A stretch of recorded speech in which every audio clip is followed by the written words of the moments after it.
Setiap hari dikasih susu, dikasih ayam, dikasih vitamin. Biasanya kalau panen kopi biasanya ini bulan Juni sampai bulan Oktober. Jadi semua yang kopi merah itu di drop, dikasih buah, dimakan. Kayak ngolah ya. Ngolah dia, buat kopinya itu deh. Itu berbrand biasa dia, karena anggaplah dia bukannya binatang, tapi anggaplah kita sebagai sama-sama kita kan supaya sehat. Iya. Nah, ini dia jadinya sehat terus dia.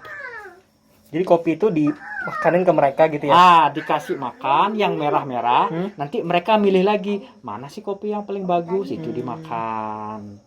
Kita olah keluar dari kayak pupnya itu, keluar, itu diolah lagi, ada prosesnya lagi. Iya. Itu udah dia karena terlalu banyak enzim di dalam perut luwak, itu banyak enzim, itu udah jadi kopi luwak, makanya eksklusif. Kalau salah pengolahan, nanti hasilnya dan rasanya tidak optimal kayak kopi luwak, makanya mahal. Itu dia ya.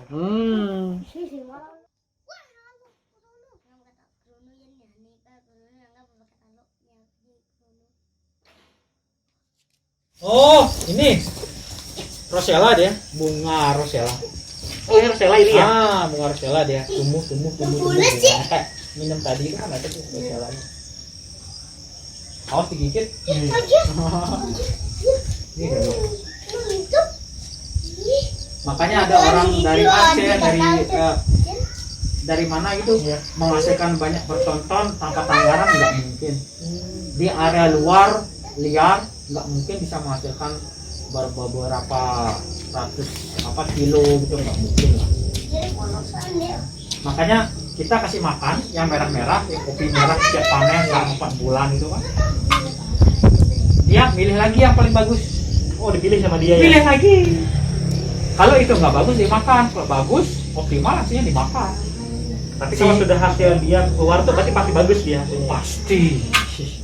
Makanya di sini terkenal kebeluannya original.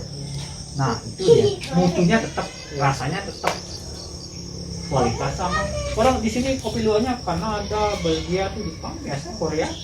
Makanya kan ininya sama, rasanya, mutunya sama.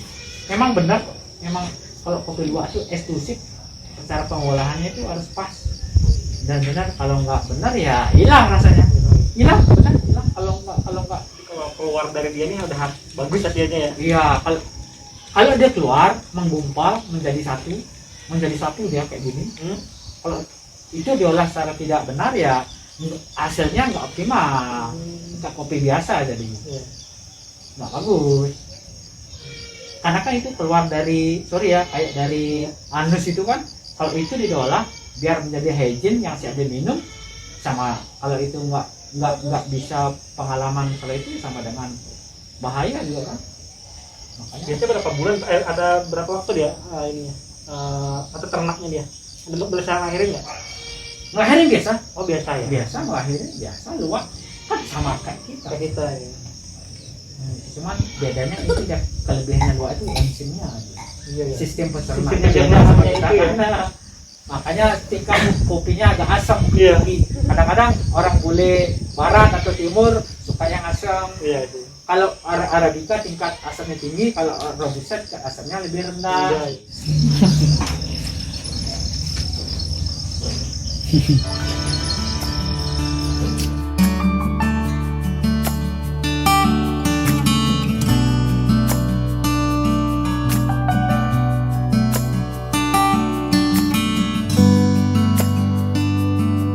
Pertumbuhan. Kalau panen itu biasanya di bulan pertengahan tahun, Agustus September. Merah ada 4, ada 5, dan titik merah pun bisa. Kalau emang sudah matang yang gede-gede kayak gini, ini merah dia nih. Nih, udah mau kayak ini. Ini kopi dalam masa pertumbuhan. Di bulan Maret memang semua kopi di seluruh Pupuan itu prosesnya kayak gini dia. Ini umur berapa bulan ini? Ini sekitar November, Desember, Januari, Februari, Maret, 5 bulan udah kayak gini. bulan Agustus, September, Oktober udah merah semuanya. Berarti panennya sekitar bulan. Sudah siap. Iya. Sudah siap semua nih. Makanya yang dari saya bilang tadi, yang merah-merahnya dipetik, nih kayak gede-gede ini pasti merah dia duluan nih. Oh, Nih ini. paling gede-gede ini merah. Kalau memang dari petani mau jual duluan boleh, yang merah-merah diambil, dipetik, jual. Yang sisanya hijau dibiarin dulu. Kalau memang dia minta yang semuanya harus diambil ya diambil aja gini. Cara panennya. Ini kayak gini nih. Ini berarti panennya bulan apa ini, Ji? Bulan September udah mulai. September ini ya? Agustus sudah mulai sih dikit-dikit. Iya ya. Lumayan ini. Kalau ditimbang ya semua ya. Iya, lumayan. Nah, kalau yang bijinya besar, Ya. itu Robusta namanya. Kalau yang kecil itu Arabica. Oh, itu perbedaannya ya. Nah, pupuan odentiknya sama Robusta, Kintamani sama Arabica. Jadi Kintamani itu Arabica. Kintamani dataran lebih tinggi, cocoknya Arabica. Ya. Dan di pupuan memang lebih tinggi tapi lebih rendah daripada Kintamani, cocoknya Robusta karena sistem tanahnya beda sama di Kintamani. Tekstur ya. Nah, tekstur tanah. Berarti kayak suhu ngaruh Kalau juga ya. di Arabica ditanam di pupuan itu bisa, tapi rasanya beda. Tapi kalau di Kintamani ditanami Robusta nggak bisa. Jadi udah punya ciri khas ya. Ciri Pupuan khasnya sama pupuan Kintamani. itu ciri khasnya Robusta, Kintamani Arabica. Makanya ada kopi luwak Arabica, ada kopi luwak Robusta. Iya. Dari request tamu kalau memang Robusta tingkat asamnya lebih rendah, Arabica tingkat asamnya lebih tinggi. Tinggi ya. Ini udah matang ya? Belum matang nih. Kalau merah sekali dia, merah hati. Ini kan agak pink kan? Pink ya. Belum merah hati nih, agak pink dia. Kalau merah sekali, boleh dia dipetik dijual. Satu-satu dipetiknya. Nih, udah semua lagi nih. Bagus nih kopinya. Karena petani di sini kan tiap hari harus ke kebun.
Kita punya olahan alami tanpa ada bahan tambahan, murni untuk natural kesehatan gitu.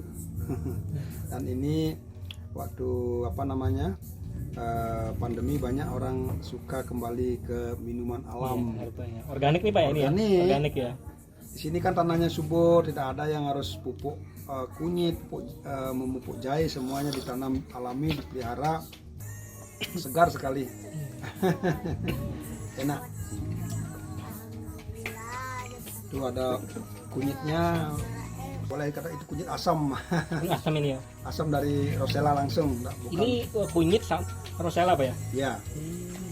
Minum langsung deh, minum Iya, langsung. iya. Biar kecapean tadi naik gunung.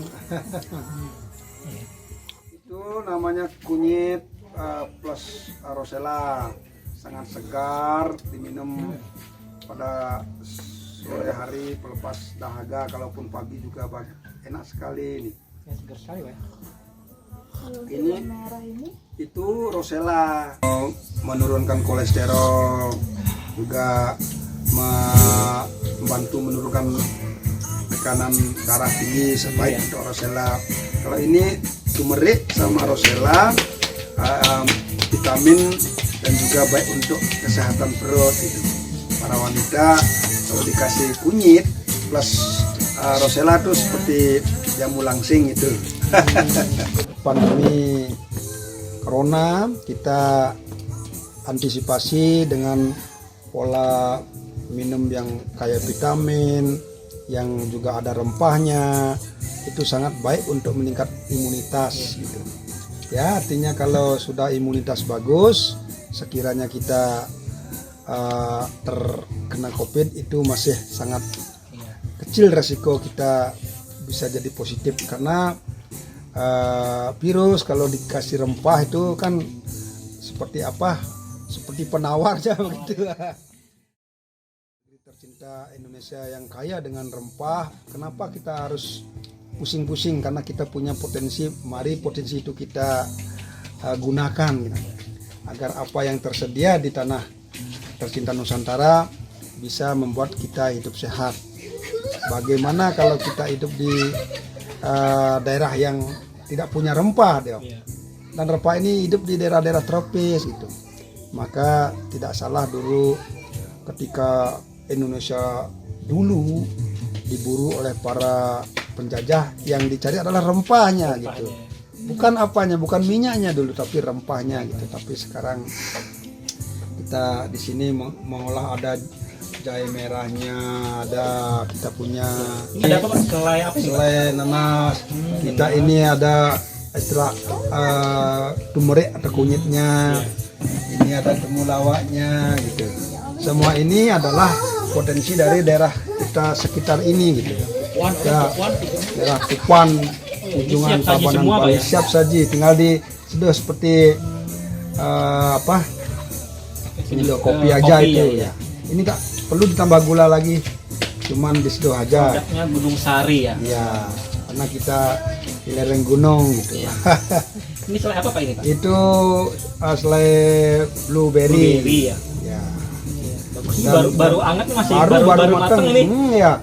Kita diisi juga anggur hitam, karena di sini kan juga daerah tetangga ini banyak penghasil anggur. Kalau anggur ini kan kalau kita olah sendiri dengan bahan kita tahu sendiri, itu namanya sudah hampir organik gitu. Tidak ada tambahan perasa, ada penyedap dan sebagainya.